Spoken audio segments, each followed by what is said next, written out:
In this video, you will learn how to activate the Buy Now Pay Later on Amazon.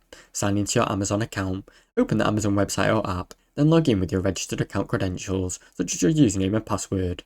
Add items to your cart. Browse Amazon, add eligible items to support your Buy Now and Pay Later option to your cart.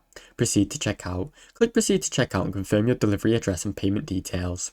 Choose a Buy Now Pay Later option. Under the payment section, select either Affirm, Zip, or another installment plan if available for your order.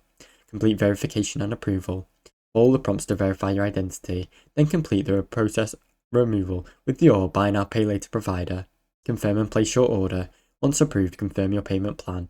Click Place your order and your items will be shipped and payments will follow your installment schedule.